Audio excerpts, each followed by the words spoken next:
주의 말씀을 묵상하는 일을 멈추지 아니할 수 있도록 우리를 인도하시니 감사합니다.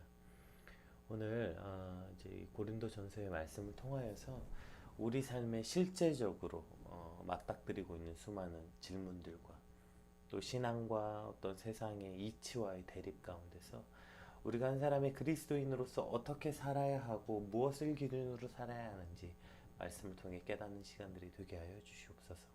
감사합니다. 예수님의 이름으로 기도드립니다. 아멘. 네, 오늘 저희가 함께 살펴볼 말씀은 고린도전서 1장 고린도전서 1장 18절에서 25절까지 말씀입니다. 우리 같이 한 목소리로 읽어보겠습니다. 십자가의 도가 멸망하는 자들에게는 미련한 것이요 구원을 받는 우리에게는 하나님의 능력이라. 기록된 바 내가 지혜 있는 자들의 지혜를 멸하고 총명한 자들의 총명을 폐하리라 하였으니 지혜 있는 자가 어디 있느냐 선비가 어디 있느냐 이 세대의 변론가가 어디 있느냐. 하나님께서 이 세상의 지혜를 미련하게 하신 것이 아니냐. 하나님의 지혜에 있어서는 이 세상이 자기 지혜로 하나님을 알지 못하므로 하나님께서 전도에 미련한 것으로 믿는 자들을 구원하시기를 기뻐하셨도다. 유대인들은 표적을 구하고 헬라인은 지혜를 찾으나 우리는 십자가에 못 박힌 그리스도를 전하니 유대인에게는 거리끼는 것이요 이방인에게는 미련한 것이로되 오직 부르심을 받은 자들에게는 유대인이나 헬라인이나 그리스도는 하나님의 능력이요 하나님의 지혜니라. 하나님의 어리석음이 사람보다 지혜롭고 하나님의 약하심이 사람보다 강하니라. 아멘. 이제 저희가 이번 주부터 살펴보고 있는 이 고린도 전서는 그 바울이 신약 성경 중에서 이제 13권이나 기록했는데 그 바울이 기록한 신약 성경 13권 중에서도 바울이 교회들에게 주고자 한 가장 핵심적 내용을 담고 있다고 해서 이것을 소위 빅3라고 부르거든요. 그래서 이제 로마서, 고린도전서. 그러니까 바울이 이 신약 교회들에게 주고자 하는 가장 핵심적 내용들을 담고 있습니다. 그러니까 고린도전서는 특별히 이제 초대교회가 막 태동하고 교회가 이제 폭발적으로 성장하던 때에 교회와 성도들이 처해 있는 그 수많은 문제와 혼란스러움 속에서 그 파생되는 여러 문제들, 특별히 실생활에 관련된 교훈들을 주고 있는 말씀입니다. 그래서 어제까지 이제 고린도 교회 안에 그 교회 분열의 문제를 말했죠. 그래서 어제 본문은 이제 교회 분열을 말하고 그러면서 맨 끝에 뭐라고 말하냐면 그 교회 분열이 그 십자가를 헛되게 하는 것이다로 끝이 나요. 그리고 이제 18절이 그 십자가의 도가 무엇인가, 십자가를 헛되게 하는 것인데 그럼 그 십자가가 무엇인가에 대한 어떤 그것을 이제 받아서 연결된 말씀입니다. 우리 18절, 19절 한번 같이 읽어보겠습니다. 아주 유명한 말씀이죠. 십자가의 도가 멸망하는 자들에게는 미련한 것이요 구원을 받는 우리에게는 하나님의 능력이라. 기록된 바 내가 지혜 있는 자들의 지혜를 멸하고 총명한 자들의 총명을 폐하리라 하였으니, 그러니까 이게 아주 유명한 말씀인 것에 반하여서는 또 이것을 너무 확대 해석하거나 이것이 무슨 의미인지 잘 모르는 경우들이 있는 것 같아요. 특별히 이제 십자가의 도라고 번역된 이 십자가의 도가 무엇인가. 그래서 이 십자가의 도가 뭔지를 살펴보면 이 십자가의 도를 어떤 거에서는 십자가의 진리라고 번역했고요. 또 새 번역에서는 어떤 것을 십자가의 말씀이라고, 이제 새 번역에서 십자가의 말씀이라고 번역했고 공동 번역에서는 십자가의 이치라고 번역했어요. 그러니까 십자가의 도라는 것은 지금 이러한 의미로 번역된다는 것이죠. 그래서 십자가의 도를 원문을 살펴보면 문자적으로는 십자가의 말씀이라는 뜻이거든요. 근데 왜 갑자기 십자가의 도가 등장했냐면 17절에 뭐라고 또 있냐면, 우리가 어제 살펴본 17절 맨 마지막에 그리스도께서 나를 보내심은 세례를 베풀려 하심이요 오직 복음을 전하게 하심이로되 말의 지혜로 하지 아니한다. 이렇게 말의 지혜, 여기서 말의 지혜, 이게 이제 소피아로구라는 단어인데요. 그러니까 말의 지혜와 대조되는 개념으로서의 십자가 도를 지금 가지고 온 거죠. 그러니까 어제 말의 지혜로 이 복음이 전달되는 게 아니다 라고 말하고 그것과 연결되면서 그 말의 지혜와 대조되는 의미로서 십자가의 도, 십자가의 말씀, 십자가의 말, 이것을 지금 등장시킨 것입니다. 그러니까 바울은 당시 이런 대조적 표현을 통해서 말의 지혜, 그러니까 그 철학적 논증 뭐 이런 것에 지나치게 치우쳐져 있는 고린도 교인들의 어리석음을 말하면서 예수 그리스도의 십자가만이 진짜 능력이다. 이게 진짜 지혜다. 이것을 지금 말하고 있는 거죠. 19절에는 이제 이사야 29장 그 말씀을 70인역을 인용해서 하나님의 그 구원은 그러니까 사람의 지혜나 총명에 있지 않다. 그것을 이제 말하고 있죠. 기록된 바 이게 이사야 말씀이에요. 그래서 이제 지혜 있는 자의 지혜를 멸하고 총명한 자의 총명을 패하겠다. 그러니까 이것이 이제 그 역전을 말하는 거죠. 그러니까 너희가 말하려고 하는 지혜로운 게 지혜로운 게 아니라 총명하다고 말하는 총명이 아니라 이것이 나중에 이제 뒤집혀진다. 어떤 이런 것으로 되지 않는다. 진짜 능력은 사람들의 어떤 말과 지혜와 총명으로 일어나지 않는다. 이걸 말하고 있는 것입니다. 고린도는 이제 뭐죠? 아테네와 같이 교육 문화 도시는 아니었어요. 그러나 아테네가 가지고 있는 그 전형적인 헬라 문화의 특징과 요소를 다 가지고 있었습니다. 우리가 잘 아는 것처럼 아테네의 가장 특징이 뭐였습니까? 거기서 아덴이라고 말하잖아요. 이제 사도 바울도 아덴에 이제 전도하러 갔을 때 종교성이 많도다 그들에게 그렇게 말했죠. 그래서 그들이 이제 사도 바울이 왔을 때 말쟁이가 왔다 이렇게 말해요. 그들에게는 이제 그 아덴의 그 전형적 특징이 뭐냐면 논리와 논평 그리고 이것에 대한 그 변론 이것이 아주 그 특징이었어요. 그래서 헬라 철학의 그게 아주 중요한 문화였거든요. 누군가 와서 어떠한 논증을 펼치고 그럼 그것을 변론하고 이것이 아주 자연스러운 문화였습니다. 고린도도 마찬가지였죠. 헬라 철학에 대해서 그래서 지대한 관심을 가지고 있었고요. 그러한 변론과 논리와 논쟁이 아주 만연해 있었습니다. 그렇기 때문에 당연히 그들에게 지혜가 가장 그들이 추구해야 되는 높은 경제의 수준이었어요. 그러니까 지혜로움이 그들이 추구해야 되는 가장 높은 평가 기준이었던 것이죠. 그래서 철학적 사고와 논쟁 이러한 것들을 지혜로움이라고 높이 평가했던 사람들이 바로 고린도 사람들이었죠. 그래서 이제 그러한 어떤 철학적 지혜를 평가하는 그들에게 말하고 있는 것입니다. 진짜 지혜가 뭐냐? 도대체 진짜 미련함은 무엇이냐? 이러한 질문을 던지고 있습니다. 그래서 20절을 보면 저도 이거 뭐죠? 제가 대학 때 철학을 같이 공부했었는데 그래서 마치 저기 같아요. 누구죠? 소크라테스가 이제 당시 이제 소피스트들하고 가서 대화한 기록들을 보면 이게 파괴적 기류법이라 그래서 용기가 뭐냐? 군인에게 당대에 가장 용기 있다고 알려져 있던 군인에게 가서 용기가 무엇입니까? 진짜 용기가 뭐냐? 뭐 이런 거 계속 물어봐서 그들이 말했던 용기는 용기가 아니다. 뭐 이런 것을 이제 논쟁하는 방식인데 오늘 사도 바울이 지금 하는 이 질문들이 마치 그런 것 같아요.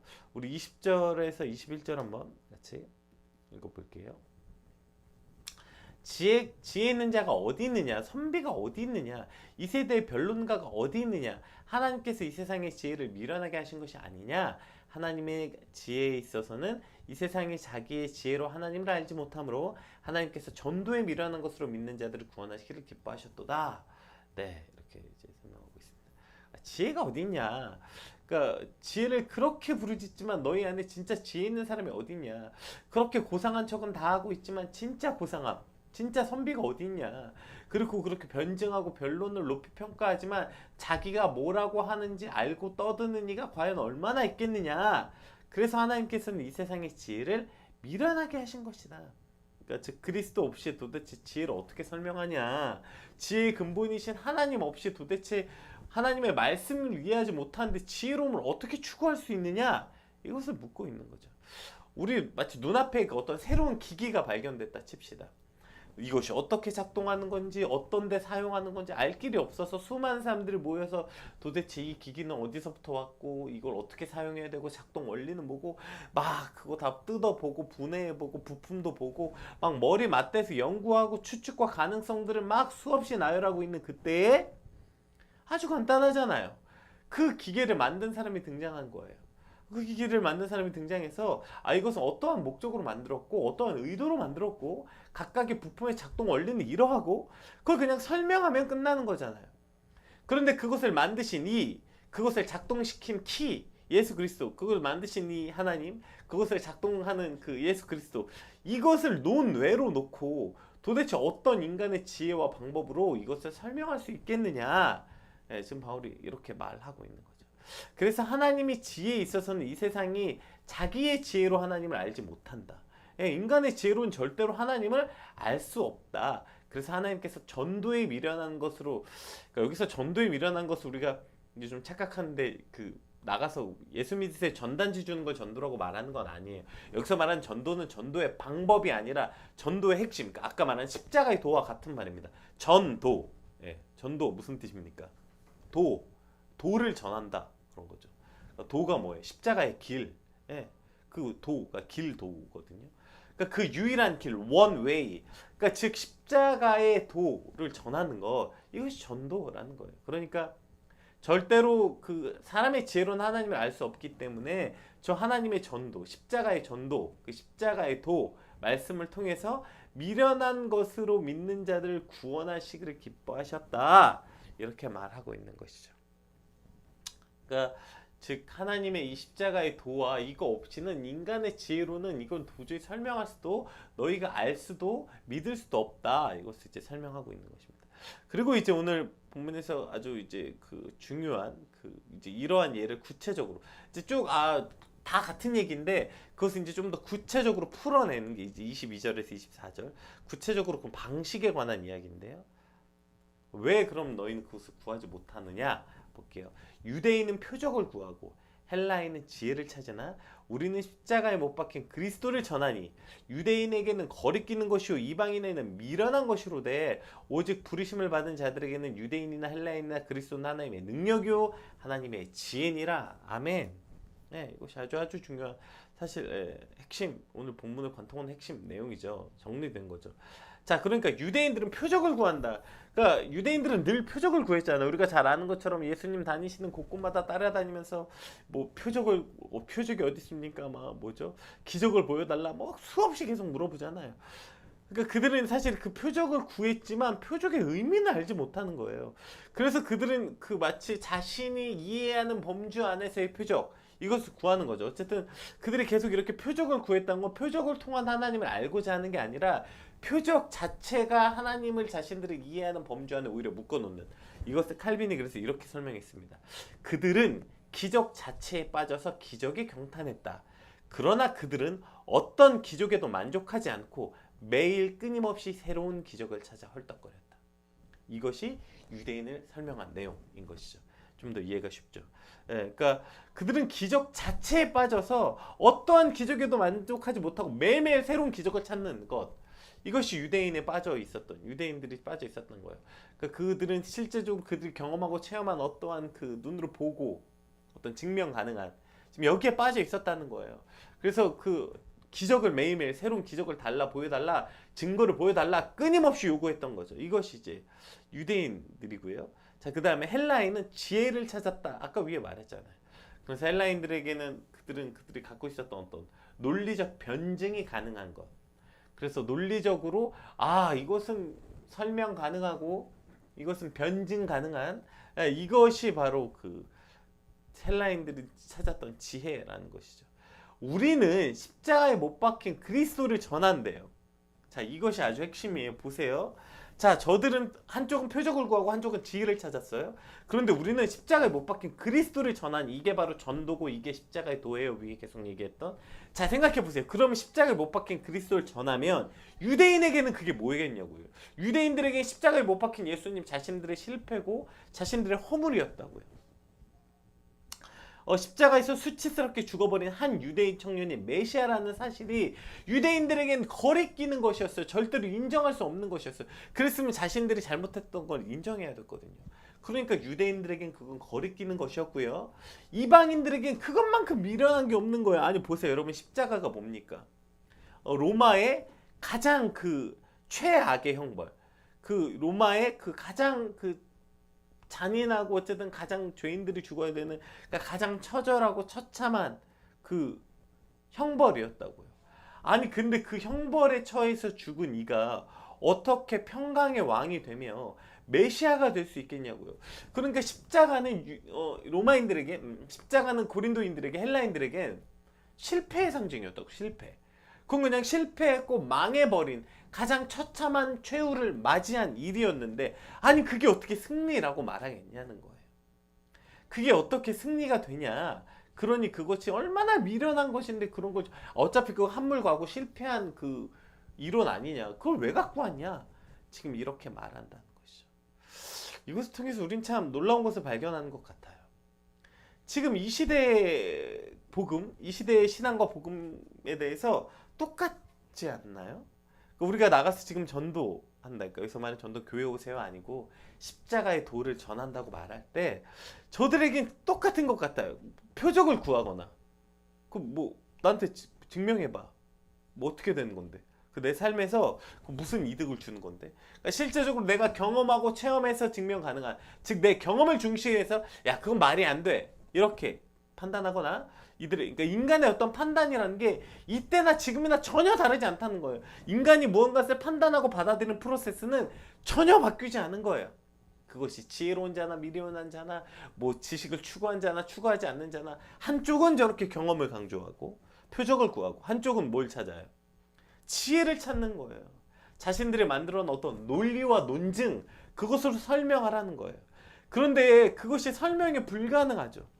특별히 오늘 고린도는 이 헬라인에 관한 이야기니까, 그리고 위에도 이제 이 뭐죠, 지혜를 찾는 것에 대한 내용이 많았으니까 특별히 이제 두 번째 거로 좀 우리 지혜에 관해서 이야기해 보자면, 특히 그들에게 십자가는요 역설이라고요. 말이 안 된다고요. 논쟁이 불가능한 거예요. 마치 그래서 이거 세모난 네모 이런 말이죠. 이게 무슨 말이에요? 아니 그건 실패의 상징인데 그게 승리라니, 이게 무슨 말이야? 여러분 근데 성경은요, 특히 신약에는요, 이러한 가르침, 특히 사도 바울의 가르침은 예수님의 가르침도 마찬가지고, 예수님의 가르침으로 시작한 거니까 당연히 예수님의 가르침이겠죠. 다 이런 거예요. 다. 특히 산상수훈 보십시오. 이게 무슨 말도 안 되는 소리입니까? 심령이 가난한 자는 복이 있대요. 아니 가난한 자와 복이 어떻게 붙습니까? 말이 안 되지 않아요? 애통하는 자는 복이 있대요. 이게 어떻게 붙습니까? 성경에 계속 그렇게 나오는 거예요. 우리가 십자가에 환난당하나 고난을 당하나 그것은 고난이 아니다, 승리다. 이게 무슨 말이지? 고난이 어떻게 승리지? 우리가 고통스럽지만 그건 고통이 아니라 기쁨이다. 이게 무슨 말이야? 고통은 고통이죠. 어떻게 고통이 기쁨이 되냐고요. 마치 그렇기 때문에 이것을 논리적으로 변증하고 설명하려고 말하면 이것은 미련한 도가 될 수밖에 없는 거죠. 그것은 미련하다고 말할 수밖에 없는 것입니다. 그러나 그 안에 실제로 들어와서 그 인간의 갖고 있는 꼴랑 그 지혜와 경험으로 설명할 수 없는 것이 바로 십자가의 도이며, 그것이 복음의 신비라는 것이죠. 그리고 오히려 어쩌면 그것 때문에 복음이 복음일 수밖에 없는 거 아닙니까? 만약에 이 십자가 도, 이게 즉 하나님의 진리잖아요. 하나님의, 우리의 인간적 표현으로 말하면 하나님의 철학, 뭐 하나님의 변증, 하나님의 논리, 이것이 인간이 이해하는 범주 안에 들어와 있다면 이것이야말로 넌센스 아닙니까? 인간이 생각하는 범주 밖에 초월자이시잖아요, 하나님이. 그러니까 그 인간이 생각했던 논리와 변증과 그 모든 법칙을 초월한 것이어야 하나님의 도가 되는 것이죠. 그래서 오히려 그것이 더 변증 가능한 것 아니겠습니까? 인간이 생각했을 때 야 어떻게 실패가 성공이 되냐, 야 어떻게 고통이 기쁨이 되냐. 그러나 하나님의 도는 인간의 그 도를 벗어나서 하나님을 경험하고 그 십자가 안에 들어간 자에게는 이것이 이해되는 거죠. 이해된다는 말은 믿어진다는 뜻입니다. 그것을 저들의 말하는 인간의 말로 표현하거나 논증할 수 없을지라도 그것이 믿어지고 받아들여지는 것의 신비, 그것이 바로 십자가의 도라는 것이죠. 그래서 오늘 본문의 끝을 이렇게 말합니다. 25절. 저는 그 1절보다, 우리 처음에 봤던 18절보다 이 말씀이 오늘 우리 가슴에 끝까지 남았으면 좋겠어요. 함께 읽어봅시다. 하나님의 어리석음이 사람보다 지혜롭고 하나님의 약하심이 사람보다 강하니라. 아멘. 우리 한 번 더 읽어볼까요? 하나님의 어리석음이 사람보다 지혜롭고 하나님의 약하심이 사람보다 강하니라. 아멘. 이것이 십자가의 도입니다, 여러분. 이것이 하나님의 논리고 이것이 하나님의 철학이에요. 하나님의 아무리 어리석어도 사람보다 지혜롭고 하나님의 아무리 약해도 사람보다 강하다고. 이것이 십자가의 도라고요. 그런데 우리가 가지고 있는 꼴랑 그 몇 년의 경험을 가지고 그 경험으로 하나님 설명하겠다? 아니면 우리가 갖고 있는 그 꼴랑 그 뭐 책 몇 권을 봤을지 모르겠지만 그 인간이 만든 그 논리와 법칙 안에서 하나님을 논증하겠다? 이것 자체가 어리석고 이것이야말로 넌센스라고 말하는 것입니다. 유대인들은 기적을 구하고 헬라인들은 설명을 구하지만, 그리고 이들이 말하는 이 두 가지의 법칙 안에서는 절대로 이 십자가의 도는 설명할 수 없고요. 오히려 진짜 하나님 이 십자가를 전하는 진짜 능력, 진짜 참 능력 안에 들어가게 되면 저 말이 얼마나 오히려 어리석은지를 깨닫게 된다고요. 표적을 구하고 지혜를 찾는 저 말이야말로 얼마나 어리석은지 깨닫게 됩니다. 제가 얼마 전에 그 설교 때도 얘기한 적이 있는데, 제가 너무 존경하는 저희 한 교수님께서 평생 석학으로 정말 꽤 알아주는, 세계에서도 손꼽히는 석학으로 날리셨던 그분께서 이제 은퇴를 앞두고 다 끝난 뒤에 했던 말, 내가 평생을 공부했고 50년 동안 그래서 뭐 명성도 쌓았고 어쩌고 했지만 이제 은퇴할 때 돌아보니 내가 얻은 건 딱 하나다.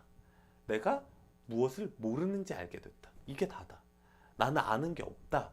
평생 공부해서 내가 얻은 게 이게 전부더라. 이렇게 말씀하셨던 그 말씀. 이것이 바로 오늘, 그러니까 정말 얻은 게 없거나 뭐 진짜 몰라서 그렇게 말하는 게 아니잖아요. 나름 얻었고 나름 공부했지만 그것이 십자가의 도 앞에는 너무 하찮은 것이더라. 그것이 진짜 아느냐? 사실 십자가의 도 아니었어도 그럼 진짜 당신이 아는 게 뭐냐고 끝까지 그 소크라테스가 물어봤던 게 이거거든요. 결국에 우리가 뭔가 안다고 말했지만 용기가 무엇입니까? 용기가 무엇입니까? 계속 파고들면 몰라요.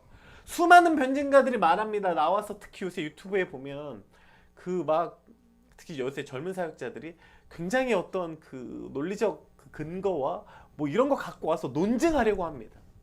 근데 그 논증한 사람하고 그냥 끝까지 물어보면 돼요. 그럼 결국 끝엔 자기가 한 말이 자기가 뭔지 몰라요.